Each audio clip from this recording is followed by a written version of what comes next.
નમસ્કાર મિત્રો, સ્વાગત છે તમારું અમારી યુટ્યુબ ચેનલમાં। તો મિત્રો, ઇન્ડિયન પોસ્ટ એટલે કે ભારતીય ટપાલ વિભાગ દ્વારા ગ્રામીણ ડાક સેવકની પોસ્ટો ભરતી જાહેર કરવામાં આવેલી છે। તો મિત્રો, આ ભરતીમાં અરજી ફોર્મ ભરવા માટે કયા કયા ડોક્યુમેન્ટની જરૂર પડશે તેના વિશે ડિટેલમાં માહિતી એક વિડીયોમાં મેળવી લેશું।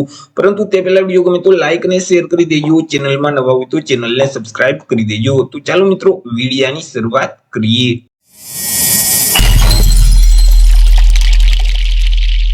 તો મિત્રો, આ જે નોટિફિકેશન છે તે ઇન્ડિયન પોસ્ટ એટલે કે ભારતીય ટપાલ વિભાગ દ્વારા બહાર પાડવામાં આવેલું છે। દર વર્ષની જેમ આ વર્ષે એટલે કે વર્ષ 2026માં પણ જે જીડીએસ ની જગ્યાઓ ખાલી છે એટલે કે જે ગ્રામીણ ડાક સેવકની જગ્યાઓ ખાલી છે, તો તે જગ્યાઓ ભરવા માટે ભારતીય ટપાલ વિભાગ દ્વારા ભરતીનું નોટિફિકેશન બહાર પાડવામાં આવેલું છે। તો મિત્રો, આ જે ભરતી છે તેમાં જો તમારે અરજી કરવી હોય તો ઓનલાઈન અરજી ફોર્મ છે તે ભરવાનું રહેશે। ઓનલાઈન અરજી ફોર્મ જે જીડીએસ નું ઓફિશિયલ પોર્ટલ છે તે પોર્ટલ ઉપર જઈ તમારે ભરવાનું રહેશે। વાત કરી લઈએ કે કઈ તારીખથી કઈ તારીખ સુધીમાં તમે ઓનલાઈન અરજી ફોર્મ ભરી શકશો, તો 20/1/2026 થી રજીસ્ટ્રેશન છે તે શરૂ થઈ જશે।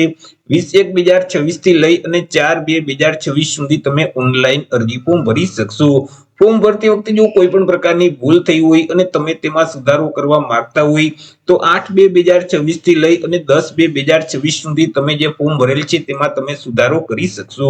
મિત્રો, આ જે પોસ્ટ છે જીડીએસ ની, તેમાં જો તમારે ઘર બેઠા જ ઓનલાઈન અરજી ફોર્મ ભરવું હોય તો અમારા જે WhatsApp નંબર છે 6352228352, આ નંબર પર WhatsApp પર મેસેજ કરશો કે અમારે જીડીએસ માં અરજી ફોર્મ ભરવું છે તો તમને નજીવી ફી સાથે ઘર બેઠા જ ઓનલાઈન અરજી કરી દેવામાં આવશે। વાત કરીએ મિત્રો પગાર વિશે કે ઉમેદવારને કેટલો પગાર મળવાપાત્ર થતો હોય છે, તો ઉમેદવારોને TRCA મુજબ પગાર છે તે આપવામાં આવે છે। તેમાં મિત્રો જે બીપીએમ એટલે કે બ્રાન્ચ પોસ્ટ માસ્ટરની જે પોસ્ટ છે તેમાં ₹12,000 થી લઈ 29,380 નું પગાર ધોરણ લાગુ પડતું હોય છે। તે સિવાય એ બીપીએમ એટલે કે આસિસ્ટન્ટ બ્રાન્ચ પોસ્ટ માસ્ટરની જે પોસ્ટ છે અને ડાક સેવકની જે પોસ્ટ છે તો તે પોસ્ટ માટે ₹10,000 થી લઈ 24,470 નું પગાર ધોરણ લાગુ પડતું હોય છે।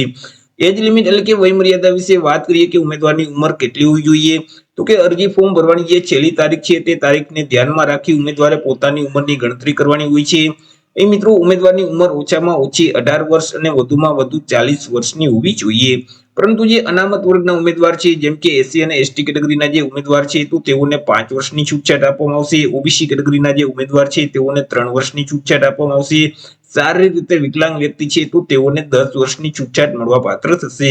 તે સિવાય બાકી જે તમામ ઉમેદવાર છે તો તેમની ઉંમર ઓછામાં ઓછી 18 વર્ષ અને વધુમાં વધુ 40 વર્ષની હોવી જોઈએ।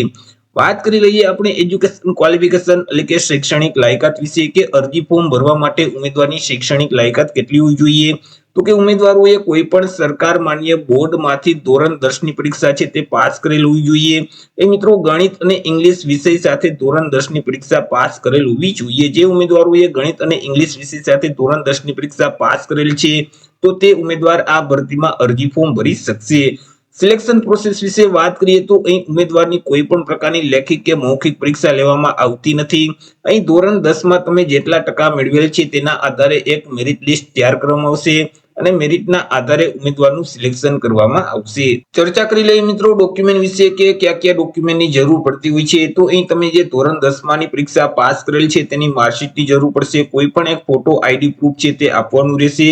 જો તમે અનામત વર્ગમાં આવતા હશો તો તમારી પાસે જે જાતિનો દાખલો છે, કાસ્ટ સર્ટિફિકેટ છે તેની જરૂર પડશે। તમે દિવ્યાંગ ઉમેદવાર છો તો દિવ્યાંગતાનું જે પ્રમાણપત્ર છે તેની જરૂર પડશે। તમે ઈડબ્લ્યુએસ કેટેગરીમાં આવતા હશો તો ઈડબ્લ્યુએસ નું જે સર્ટિફિકેટ છે તેમની જરૂર પડશે। ટ્રાન્સજેન્ડર માટે તેમનું સર્ટિફિકેટ જોશે। ત્યાર પછી જન્મના આધાર પુરાવા તરીકે કોઈ પણ એક ડોક્યુમેન્ટ આપવાનું રહેશે, જેમ કે એલસી એટલે કે શાળા છોડ્યાનું પ્રમાણપત્ર છે અથવા તો જન્મ તારીખનો દાખલો છે, તે બેમાંથી કોઈ પણ એક ડોક્યુમેન્ટ જન્મના પુરાવા તરીકે આપવાનું રહેશે।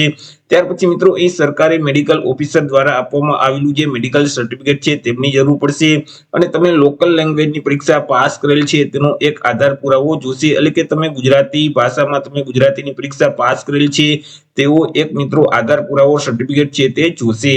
તો મિત્રો, અરજી ફોર્મ ભરતી વખતે તમારે આટલા ડોક્યુમેન્ટ છે તે તૈયાર રાખવાના રહેશે। જ્યારે ડોક્યુમેન્ટ વેરિફિકેશન કરવામાં આવશે તો ત્યારે તમારે આટલા ડોક્યુમેન્ટ સાથે લઈ જવાના રહેશે। મિત્રો, અહીં વર્ષ 2026 માટે ટૂંક સમયમાં જ ઇન્ડિયન પોસ્ટ દ્વારા ઓફિશિયલ નોટિફિકેશન છે તે જાહેર કરી દેવામાં આવશે। ઓફિશિયલ નોટિફિકેશન જાહેર થશે એટલે મિત્રો ગુજરાત રાજ્યમાં કેટલી જગ્યા છે, કેટેગરી મુજબ કેટલી જગ્યા છે તેના વિશે ડિટેલમાં એક અલગથી વિડીયો અપલોડ કરી દેશું।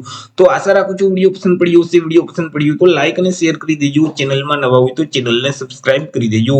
ફરી મળીશું એક નવા ટોપિક સાથે એક નવા જ વિડીયોમાં. ત્યાં સુધી જય હિન્દ, વંદે માતરમ.